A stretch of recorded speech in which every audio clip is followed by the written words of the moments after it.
درود پاک پڑھیے اللہم صلی علی سیدنا وعلی سیدنا مولانا محمد بارک وسلم صلاۃ و سلام علیکہ سیدی یا رسول اللہ علیکہ الصلاۃ والسلام۔ میرے بھائی، ابھی آپ نے سنا کہ امام حسین کے وہ شہزادے جن کا نام حضرت علی اوسط تھا، منجھلے لڑکے تھے۔ اوسط کے معنی بیچ کا حصہ ہوتا ہے عربی میں۔ امام زین العابدین کا نام حضرت علی اوسط تھا رضی اللہ تعالیٰ۔ امام حسین کے منجھلے لڑکے تھے، میدان کربلا سے پلٹ کے آئے، بڑی غمگینی زندگی آپ گزار رہے تھے۔ آپ نے ابھی سب کچھ سنا۔ ایک مرتبہ تاریخ میں لکھا ہے کہ مدینہ منورہ میں آگ لگ گئی۔ جس محلے میں امام حسین کا گھر تھا، امام علی اوسط رضی اللہ تعالیٰ عنہ اسی گھر میں رہتے تھے۔ آگ لگ گئی اس محلے میں، بڑا شور شرابہ ہوا، پورے محلے کے لوگ اکٹھا ہو گئے، لیکن حضرت علی اوسط اپنے گھر سے باہر نہیں نکلے۔ جب کسی طریقے سے بڑی دیر میں آگ پہ کنٹرول کیا گیا، قابو ملا، آگ بجھائی گئی، بعد میں آپ کا دروازہ کھٹکھٹایا گیا تو آپ باہر نکلے، دیکھا محلے کے تمام لوگ اکٹھا ہیں، شور شرابہ ہو رہا ہے۔ تو آپ نے پوچھا یہ کیا ہے، کیوں لوگ جمع ہیں؟ تو محلہ والوں نے بتایا کہ حضور پورے محلے میں آگ لگ گئی تھی اور آپ کو خبر ہی نہیں۔ ہم لوگ آگ بجھاتے بجھاتے اتنا پریشان ہو گئے اور آپ کو خبر بھی نہیں ہوئی۔ تو حضرت علی اوسط فرماتے ہیں کہ فرق کیا تھا، تم بھی آگ بجھا رہے تھے، میں بھی آگ بجھا رہا تھا، بس معاملہ یہ تھا کہ تم دنیا کی آگ بجھا رہے تھے اور میں رو رو کر جہنم کی آگ بجھا رہا تھا۔ آگ میں بھی بجھا رہا تھا، آگ تم بھی بجھا رہے تھے، اسی لیے مجھے تمہارے حالات کی خبر نہ چل پائی۔ میرے بھائی، تبھی سے لوگوں نے آپ کو علی اوسط کے بجائے امام زین العابدین کہنا شروع کر دیا کہ تمام دنیا میں عبادت کرنے والوں کی آپ زینت۔ میرے بھائی، وہ ذات ہے آقا امام حسین کے گھرانے کی۔ میدان کربلا امام حسین گئے، بہت سارے معاملات ہوئے۔ میدان کربلا سے آپ کا خاندان دمشق پہنچا، کہاں سے کیا ہو کے مدینہ پہنچا، سارے معاملات آپ نے سنا۔ پیارے، ان تمام معاملات کے بیچ صرف ایک بات تھی۔ اب زیادہ الجھنے کی ضرورت نہیں ہے، ورنہ 10 روزہ تقریر جو آپ نے سنی ہے اس کو ریپیٹ کرنا پڑے گا، شاید میموری میں ہو یا نہ ہو، اس لیے الجھنے کی ضرورت نہیں۔ بس یہ سنیں کہ پورے واقعات کربلا میں صرف ایک بات کا معاملہ تھا، امام حسین کے سامنے رسول اللہ کی شریعت مٹائی جا رہی تھی۔ بس نبی کے نواسے نے اعلان فرما دیا کہ جب تک حسین کے رگوں میں آخری خون کا قطرہ باقی ہے، حسین رسول اللہ کی شریعت کو مٹتا دیکھ نہیں سکتا ہے۔ سب کچھ قربان کر دے گا لیکن رسول اللہ کی شریعت کا مٹنا پسند نہیں کرے گا۔ میرے بھائی، یزید جس دن سب سے پہلے تخت شاہی پہ بیٹھا، بادشاہ بنا، تو سب سے پہلے معاذ اللہ اس نے اپنی داڑھی منڈوائی، اور منڈوانے کے بعد اس نے اپنے تخت سے اعلان کیا کہ لوگوں تم گواہ ہو جاؤ، رسول اللہ کی سنت کا سب سے پہلا مٹانے والا میں ہوں، نبی کی سنت کا مٹانے والا سب سے پہلا میں ہوں۔ تو میرے بھائی، شریعت مٹائی جا رہی تھی۔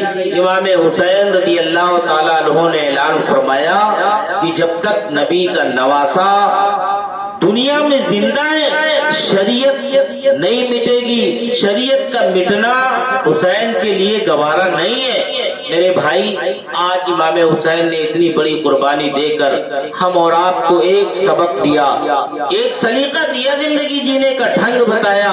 میرے پیارے، اگر ہم اسی کے مطابق اپنی زندگی گزاریں تو ہماری دنیا بھی انشاءاللہ الرحمن کامیاب ہوگی اور آخرت بھی کامیاب و کامرا رہے گی۔ پوری تاریخ آپ نے سنا ہے، میدان کربلا کی کڑی آپ نے یہ بھی سنی ہوگی کہ جب امام حسین نے جام شہادت پیا تو کس پوزیشن میں تھے، امام حسین رضی اللہ تعالیٰ عنہ نے جب جام شہادت پیا 72 یا 73 زخم جب آپ کے جسم اطہر پہ لگ چکے تھے، آپ گھوڑے سے زمین پہ تشریف لے آئے۔ شمر ذیل جوشی نام کا آدمی تھا، وہ دوڑ کے گیا، آپ کے سینے پہ بیٹھ گیا، امام حسین کے گلے مبارک کو کاٹنے لگا تو امام حسین نے فرمایا، نادان، تجھے معلوم نہیں ہے یہ حسین کا گلا کوئی معمولی گلا نہیں ہے، دنیا کے کسی چھری میں اتنی طاقت ہی نہیں ہے کہ حسین کے گلے کو آگے سے کاٹ دے، اس لیے کہ یہ وہ گلا ہے جسے رسول اللہ نے بار بار چوما، ایک بار نہیں کئی بار میرے نبی نے چوما ہے، دنیا کی کوئی طاقت اسے کاٹ نہیں سکتی ہے، جب بھی کٹے گا تو یہ پیچھے کے حصے سے کٹے گا، آگے سے نہیں کٹ سکتا۔ امام حسین نے جب اتنا فرمایا تو وہ جو سینے پہ شمر بیٹھا تھا، آپ فرماتے ہیں کہ تو میرے سینے سے اتر جا، اتر گیا۔ امام حسین نے پوچھا، یہ بتا وقت کون سا ہے؟ تو اس نے کہا کہ خطبے کا ٹائم ہوگا۔ تو میرے امام فرماتے ہیں، نادان، آج پوری دنیا میں میرے نانا کے ممبر سے خطبہ دیا جا رہا ہوگا، پوری دنیا میں میرے ہی نانا کا ممبر چل رہا ہے، میرے نانا کے ممبر سے خطبہ دے دیا جا رہا ہوگا، اور تمام لوگ خدا کی بارگاہ میں شکرانہ ادا کر رہے ہوں گے، تو مجھے اس شکرانے سے محروم کر رہا ہے، ہٹ مجھے شکرانہ ادا کرنے دے۔ امام حسین نے میدان کربلا میں سجدہ فرمایا، پیچھے سے شمر لعین نے وار کر کے آپ کو شہید کر دیا۔ انا للہ و انا الیہ راجعون۔ بتانے کا مطلب یہ کہ امام حسین نے نماز کی پوزیشن کو اختیار کیا، صرف یہ بتانے کے لیے پیارے کی نماز میرے نانا جان کو کتنی پسندیدہ چیز ہے۔ حضور نے فرمایا، جعلت قرۃ عینی فی الصلاۃ، میرے آنکھوں کی ٹھنڈک نماز میں رکھ دی گئی ہے۔ اسی لیے آقا امام حسین نے میدان کربلا میں نماز کی پوزیشن کو اختیار کیا اور اسی حالت میں جام شہادت پیا۔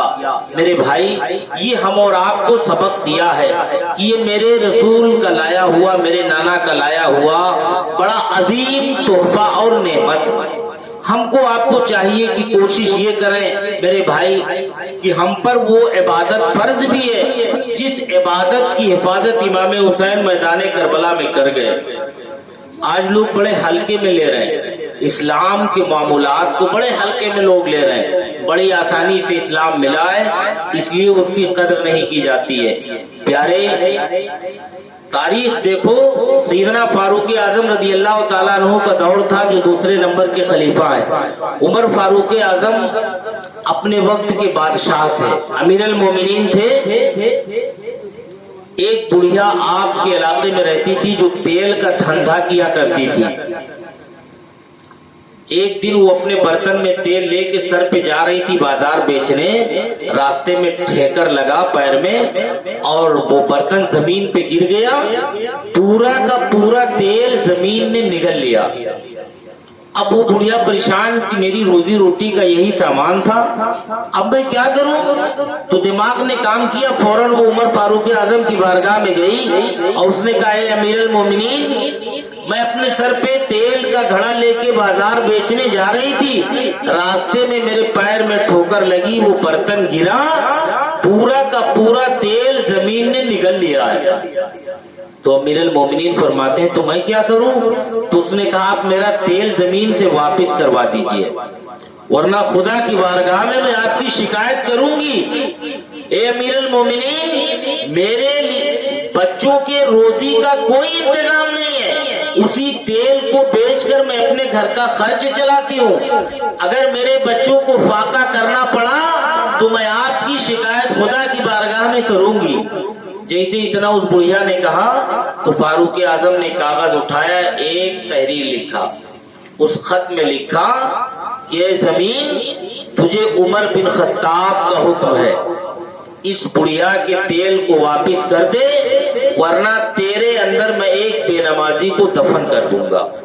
اتنا لکھا میرے بھائی، اور بڑھیا کو دیا اور دینے کے بعد کہا لے جاؤ اسی زمین کے پاس یہ پرچہ رکھ دینا۔ تاریخ بتاتی ہے کہ جیسے فاروق اعظم کا وہ رقعہ لے جا کے وہ زمین کے پاس رکھا گیا، پوری زمین، اس جگہ کی زمین نے پورے تیل کو واپس بھیج دیا، پورا تیل پھینک دیا۔ بڑھیا نے اپنے برتن میں تیل سمیٹا لے کے چلی گئی۔ بتانے کا مطلب یہ ہے کہ رسول اللہ کا لایا ہوا تحفہ، جسے امام حسین نے میدان کربلا میں بچا کر، سنوار کر، خون سے سیراب کر کے ہم اور آپ کو عطا کیا ہے، دیا ہے، ہم اس کی قدر و قیمت کو نہیں سمجھ پا رہے ہیں میرے پیارے۔ اگر اس کی قدر و قیمت کو سمجھ لیں تو آج بھی ہمارے لیے زندگی میں کامیابی ہے، کل بھی کامیابی رہے گی میرے پیارے۔ ڈاکٹر اقبال نے اسی کو کہا تھا، نہ سمجھو گے تو مٹ جاؤ گے اے ہندی مسلمانوں، تمہاری داستاں تک بھی نہ ہوگی داستانوں میں۔ میرے پیارے، پورے کربلا کا ماحصل یہی ہے۔ امام حسین رضی اللہ تعالیٰ عنہ نے ہم کو یہ درس عبرت دیا کہ مصطفیٰ کے لائے ہوئے شریعت پر حسین اپنا تن من دھن قربان کیے دے رہا ہے نبی کی شریعت کو بچانے کے لیے۔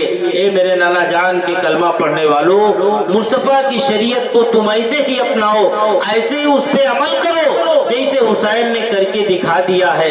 میرے پیارے، بڑا پرفتن دور ہے آج تو، بڑا ہی خراب ماحول ہے۔ آدمی ایک بات نہیں جان پاتا ہے، چار باتیں بتائے بیٹھتا ہے، ہر آدمی فتویٰ دے رہا ہے۔ اللہ تعالیٰ سمجھ کی توفیق دے۔ یہ سب قیامت کی نشانیاں ہیں، سب قیامت کی نشانیاں ہیں۔ کتابیں اٹھا کے دیکھو تو یہ باتیں تمہیں ملے گی۔ میرے مصطفیٰ کریم کا احسان ہے، بے پناہ احسان ہے ان لوگوں پر جو نبی کی محبت پہ قائم ہے اور مصطفیٰ کے مشن کو زندہ اور پائندہ کر رہے ہیں۔ مولا حسین کی بارگاہ میں دعا ہے کہ جب تک ہم لوگ دنیا میں قائم و دائم رہیں، حسینی شان و شوکت کے ساتھ قائم و دائم رہیں، اور جب دنیا سے خاتمہ ہو تو اللہ اپنے پیاروں کے صدقے میں ایمان پر خاتمہ نصیب فرمائے۔ میرے بھائی، میں ایک بڑی اہم بات آپ کو بتا دوں۔ ابھی کئی لوگوں نے 2-3 دن پہلے مجھ سے یہ بات پوچھی ہے، شاید آپ کے ذہن میں ہو یا نہ ہو، آپ کے کام کی چیز ہے اس لیے میں آپ کو بتانا چاہتا ہوں۔ میں نے 2-1 لوگوں سے ذکر کیا کہ 10 محرم کے بعد ایک دن گزار کے، جس دن ہم لوگ اپنی بھاشا میں تیجا کا دن کہتے ہیں، تیسرا دن، اس دن میں نے کہا امام حسین کے نام سے قرآن خوانی کی محفل بھی کرنا چاہیے، ذکر و اذکار کی محفل کرنا چاہیے۔ تو 1-2 لوگوں نے پوچھا کہ یہ بات سمجھ میں نہیں آتی ہے، مردہ کی قرآن خوانی کری جاتی ہے اور امام حسین کو شہید کہا جاتا ہے، شہید زندہ ہوتا ہے اور زندے کی قرآن خوانی کیسے کری جائے گی؟ میرے بھائی، یہ جہالت کی سوچ ہے، یہ جاہلانہ طریقہ ہے۔ شریعت کی بات آپ سنو، ہم جیسے گنہگار کا اگر انتقال ہو جائے، موت ہو جائے، اور دوسرے دن یا تیسرے دن میرے روح کو اصال ثواب کیا جائے تو اس اصال ثواب کی برکت سے میرے گناہ معاف کیے جائیں گے۔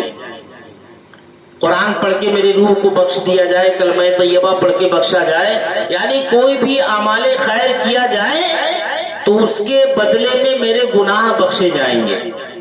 اور اگر کسی اللہ والا دنیا سے انتقال کر جائے، جیسے سرکار غازی دنیا سے رخصت فرما گئے، غریب نواز دنیا سے پردہ فرما گئے، بڑے پیر سرکار دنیا سے چلے گئے، میرے مصطفیٰ کی ذات ظاہری طور پہ دنیا سے چلی گئی، امام حسین نے جامِ شہادت دیا، ایسے جب کسی اللہ والے کے نام اصال ثواب کیا جاتا ہے تو ہمارے اصال ثواب سے ان کے گناہ نہیں مٹائے جاتے بلکہ ان کے درجات بلند کیے جاتے ہیں۔